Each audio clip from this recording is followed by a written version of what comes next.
பீகார் தலைநகர் பாட்னாவில் Gandhi maidan police station எல்லைக்குட்பட்ட ட்வின் டவர் பகுதியில் பிரபல தொழிலதிபர் கோபால் கெம்கா குடும்பத்தோடு வசித்து வந்தார். இவர் பாஜகவில் முக்கிய பொறுப்பில் இருந்தார். தொழில் நிமித்தமாக வெளியே சென்ற அவர் ஜூலை 5ஆம் தேதி இரவு வீடு திரும்பியுள்ளார். வீட்டை ஒட்டிய பனாஜ் ஹோட்டல் அருகே இரவு 11:30 மணிக்கு வந்தபோது இருசக்கர வாகனத்தில் வந்த மர்ம நபர் கோபாலை நோக்கி துப்பாக்கியால் சரமாரியாக சுட்டுவிட்டு தப்பிச் சென்று விட்டார்.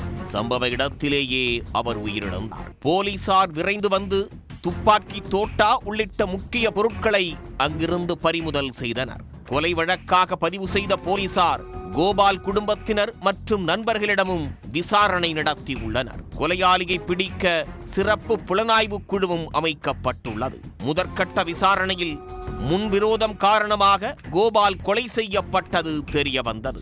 6 ஆண்டுகளுக்கு முன் கோபாலின் தொழிற்சாலை வாசலில் அவரது மகன் குஞ்சன் கெம்கா மர்ம நபர்களால் சுட்டுக் கொல்லப்பட்டார். தற்போது கோபாலும் அதே போல் கொல்லப்பட்டது அதிர்ச்சியை ஏற்படுத்தியது.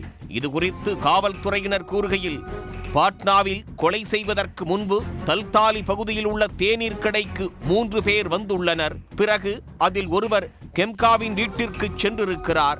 அங்குதான் கொலை நடந்துள்ளது.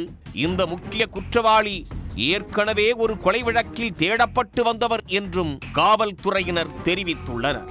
போலீசார் முக்கிய குற்றவாளியின் அங்க அடையாளங்களை வைத்து தீவிர தேடுதல் வேட்டை நடத்தி வந்த நிலையில் கோபாலின் இறுதிச் சடங்குகள் ஜூலை 6ஆம் தேதி நடந்தது. அப்போது ஏராளமானோர் மாலை அணிவித்து மரியாதை செலுத்தி உள்ளனர்.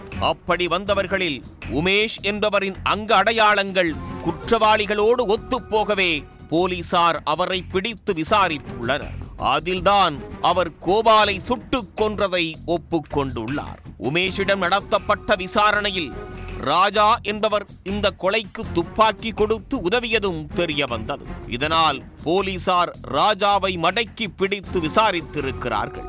அவர் பாட்னாவின் மால்சலாமி என்ற பகுதியில் துப்பாக்கிகளை பதுக்கி வைத்திருப்பதாக கூறியுள்ளார். உடனே ராஜாவை அங்கு அழைத்துச் சென்ற போலீசார் ஆயுதங்களை பறிமுதல் செய்ய முயன்றுள்ளனர்.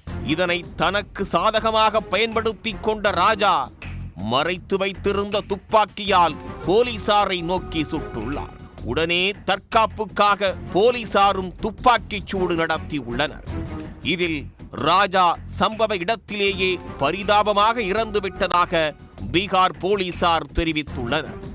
இந்த வழக்கு தொடர்பாக உமேஷ் கைது செய்யப்பட்டிருக்கும் நிலையில் மேலும் 2 பேரை போலீசார் தேடி வருகின்றனர்.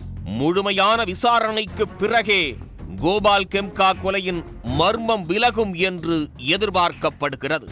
உடனுக்குடன் செய்திகளை தெரிந்து கொள்ள சன் நியூஸ் பெல் ஐகானை கிளிக் பண்ணுங்க.